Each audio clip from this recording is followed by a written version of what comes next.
Hey crew, it's Steph showing you a good old plank today with a few variations. So we can do a regular high plank.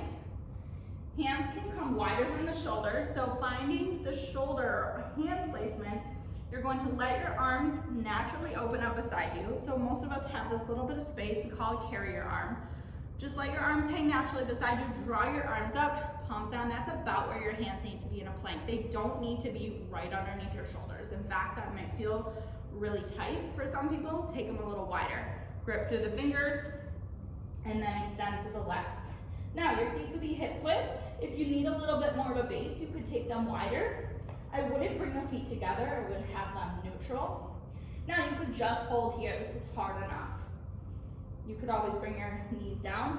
Make sure if you're doing a plank on your knees, you're not dumping through the hips and your butt isn't sticking up, so engage through the core.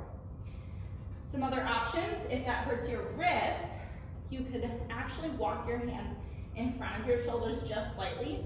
And what that's gonna do is decrease the angle and the pressure in your wrists. So that might be helpful if you have wrist issues.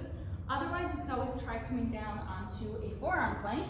For those, I like to create that little triangle, wrapping one hand around the other, bringing the elbows under the shoulders, keeping that strong base.